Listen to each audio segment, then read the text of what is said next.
I want to start by re-emphasizing the point that what are called the religions of the East, the ones we're discussing, Hinduism, Buddhism, and Chinese Taoism, they don't involve that you believe in anything specific. And they don't involve any idea of obedience to commandments from above. And they don't involve any conformity to a specific ritual, although they do have rituals, but their rituals vary from country to country and from time to time. Their objective is always not ideas, not doctrines, but a method for the transformation of consciousness.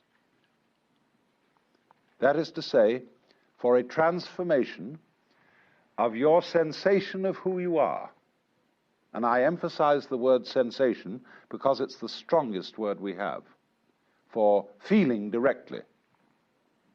When you put your hand on the corner of a table, you have a very definite feeling. And when you are aware of existing, you also have a definite feeling. But in the view of these methods or disciplines, the ordinary person's definite feeling of the way he exists and who he is a hallucination. To feel yourself as a separate ego, a source of action and awareness that is entirely separate and independent from the rest of the world, somehow locked up inside a bag of skin, is seen as a hallucination. That you are not a stranger in the earth, that comes into this world either as a result of a natural fluke or being a sort of spirit that comes from somewhere else altogether. But that you, in your fundamental existence, you are the total energy that constitutes this universe, playing that it's you, playing that it's this particular organism, and even playing that it's this particular person. Because the fundamental game of the world is a game of hide and seek. That is to say, that the colossal reality, the energy that is everything, that is a unitary energy, that is one, plays at being many, at manifesting itself in all these particulars that we call you and you and you and you and you and you and you and you and this and that and all around us. And it's fundamentally a game. And you can say that this goes really for all the systems that I'm talking about. It's the basis of Hinduism, of Buddhism, and of Taoism, this intuition.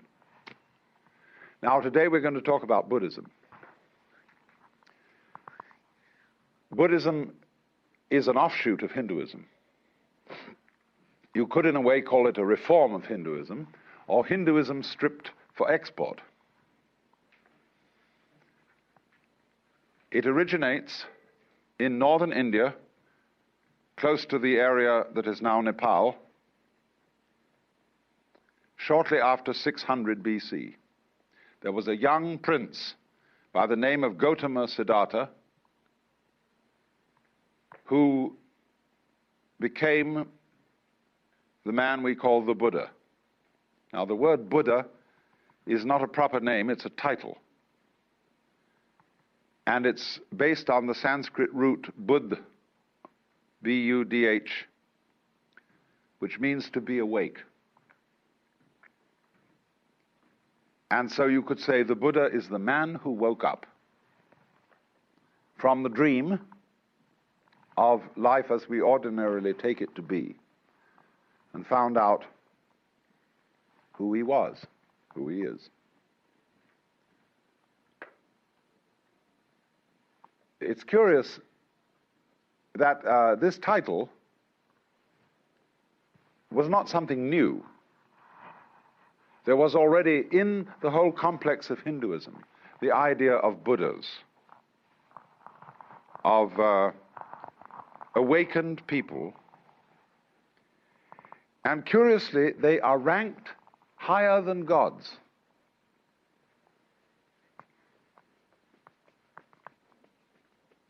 Because in the view of Hinduism, even the gods, or the angels, the devas, are still bound on the wheel of the sort of squirrel cage of going round and round and round in the pursuit of success. And the idea is that if you pursue something that you can call success, pleasure, good, virtue, which originally, of course, means strength, magical power, all these positive things, you are under illusion because the positive cannot exist without the negative. To be, you only know what to be is by contrast with not to be. So if we say, now, there is a coin in the left hand, there is no coin in the right. And from this you get the idea of to be and not to be. And you can't have the one without the other. So if you try to pursue, to gain the positive, and to deny, get rid of the negative, it's as if you were trying to arrange everything in this room so that it was all up and nothing was down. You can't do it. You set yourself an absolutely insoluble problem. Because the basis of life is spectrum. I'll consider the spectrum of colors. When you think of a spectrum, in what form do you think of it? Most people think of it as a ribbon, with red at one end and purple at the other. But the spectrum is actually a circle, because purple is the mixture of red and blue. It goes right round. And so in this way, all sensation, all feeling, all experience whatsoever is moving through spectra. You don't only have the spectrum of color, you have a spectrum of sound, you have various complex spectra of texture, of smell, of taste, and you're constantly operating through all the possible variations of experience. And it implies that you can't know one end of the spectrum without also knowing the other. So if you wanted, if say your favorite color is red, and you wanted only red, and you had to exclude, therefore, blue and purple. Without blue and purple, you can't have red. Behind, of course, all the various colors in the spectrum is the white light. And behind everything that we experience, all our various sensations of sound, of color, of shape, of touch, there's the white light.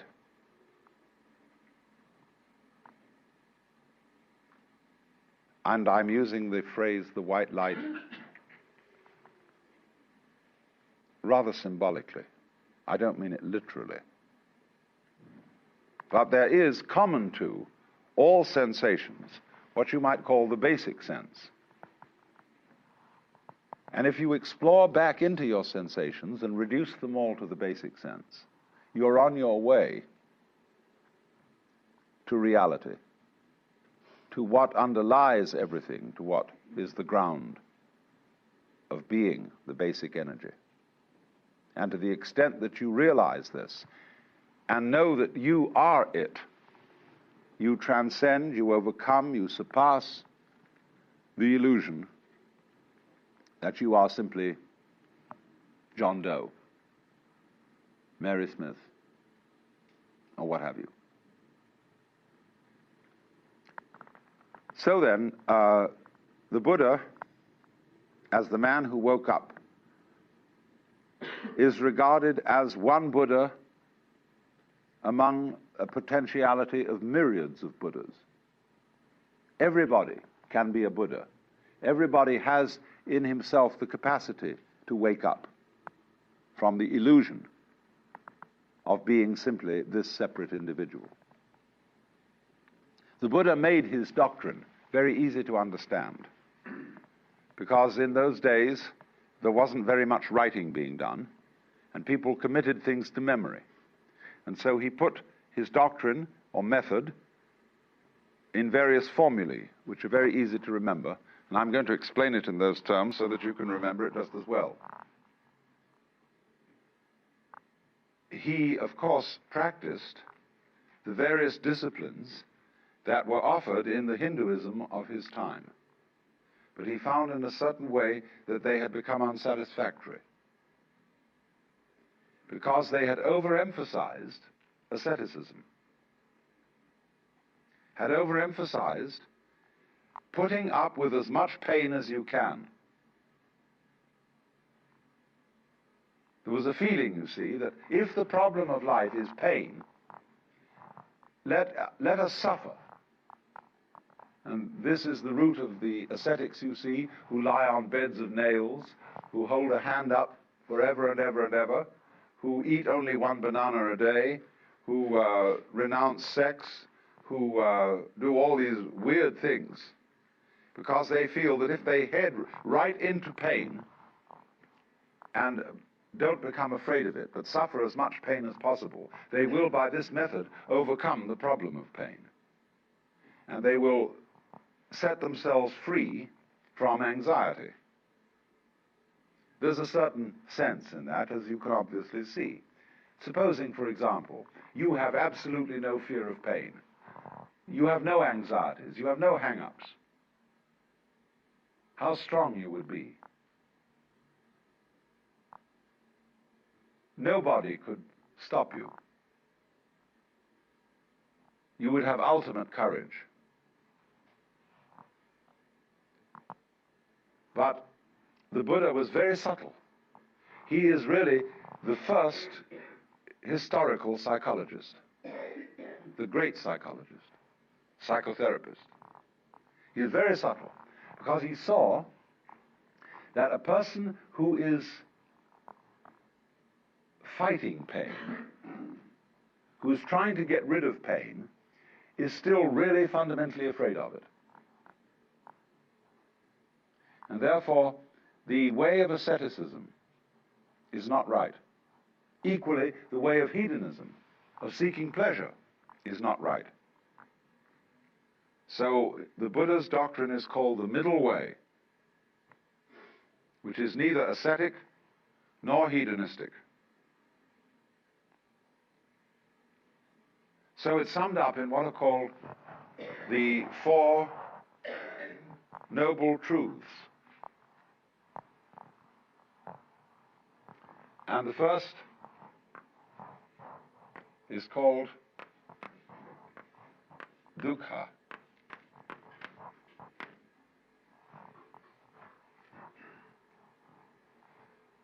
Dukkha means suffering in a very generalized sense.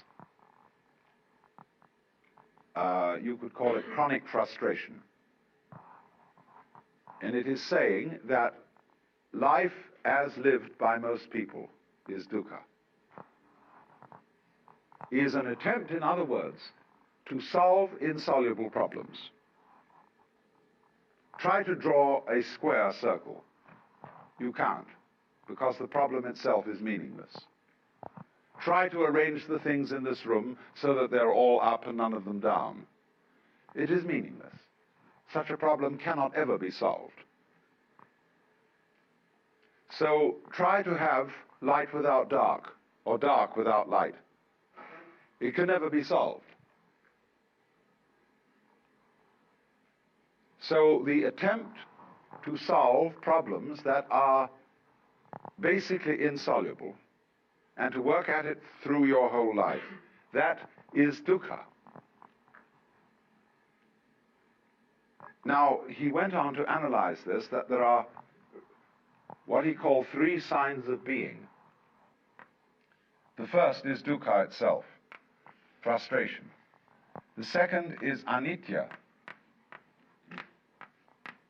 And this means the letter A in Sanskrit at the beginning of a word is often the equivalent of our non. So nitya means permanent. Anitya means impermanent. That every manifestation of life is impermanent. And therefore, our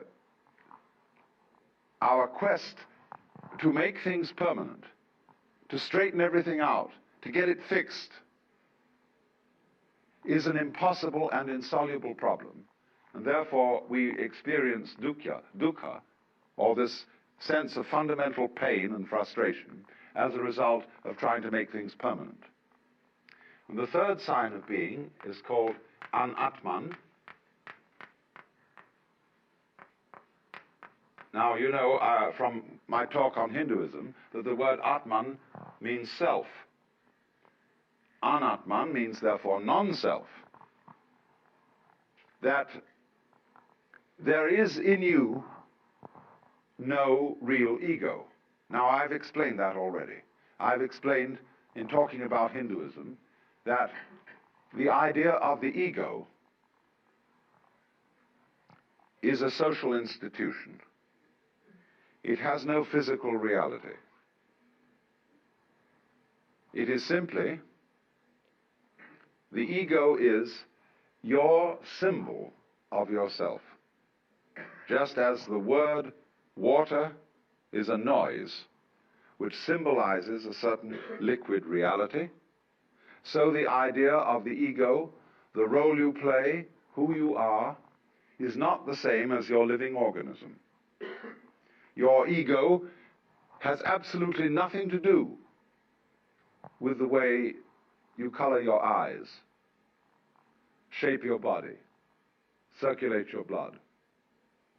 That's the real you.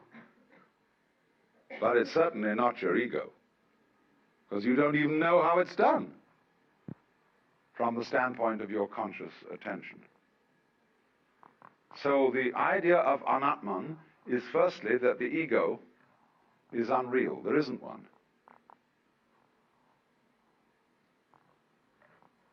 Now then, this then is the first truth. There is this situation that we have dukkha, or frustration, because we are fighting the changingness of things, and because we don't realize that the ego, the I, is unreal.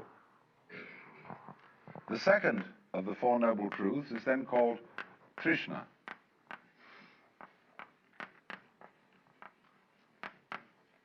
Trishna is a Sanskrit word again, and is the root of our word thirst. And it's usually translated desire, but it is better translated clinging, grabbing, or there's an excellent modern American slangy word, hang up.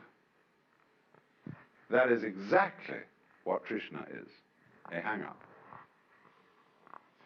Trishna is clutching. As, for example, what we call smother love. When a mother is so afraid that her children may get into trouble that she protects them excessively. And as a result of this, prevents them from growing. Or when lovers cling to each other excessively and have to sign documents that they will curse and swear to love each other always, they are in a state of trishna. And this is the same thing as holding on to yourself so tightly that you strangle yourself. Now, so the second truth then about Trishna is that the cause of dukkha is Trishna. Clinging is what makes suffering. If you don't recognize that this whole world is a phantasmagoria, an amazing illusion, a weaving of smoke, and you try to hold on to it, you see, then you start suffering. seriously suffering. Trishna is in turn based upon avidya.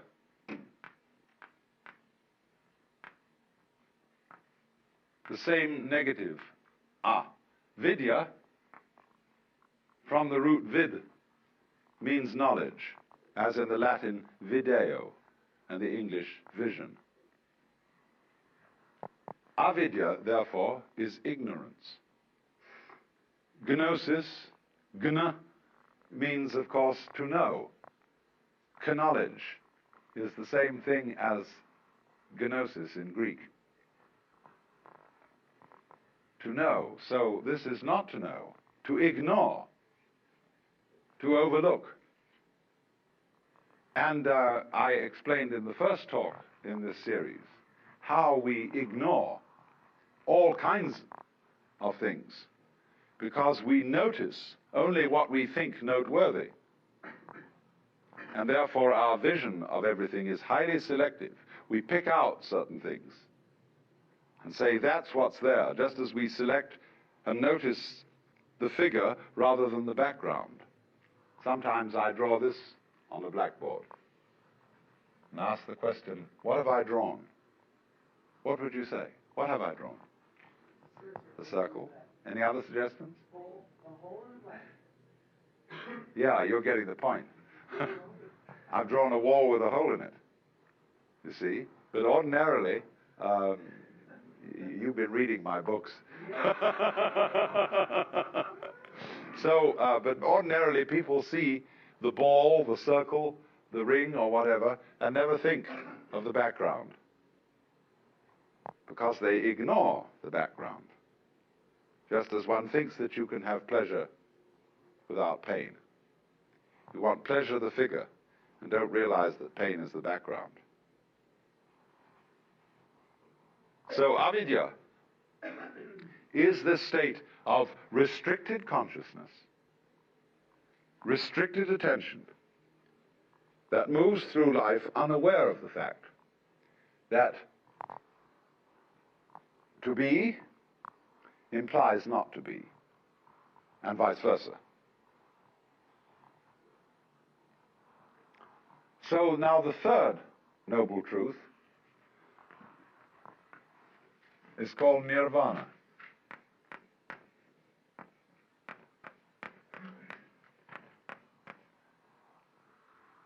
This word means blow out. Nira is a negative word, again, like Vana is blowing. So it's a kind of outblowing. Now, in breathing, you know that breath is life. The Greek word, you may pronounce it pneuma or pneuma, is the same as spirit. And spirit means breath. In the book of Genesis, when God had made the clay figurine that was later to be Adam, he breathed the breath of life into its nostrils. And it became alive, because life is breath. But now, if you hold your breath, you lose it. He that would save his life will lose it. So breathe in, breathe in, breathe in, get as much air as you can, and Trishna, cling, and you lose it. So nirvana means breathe out.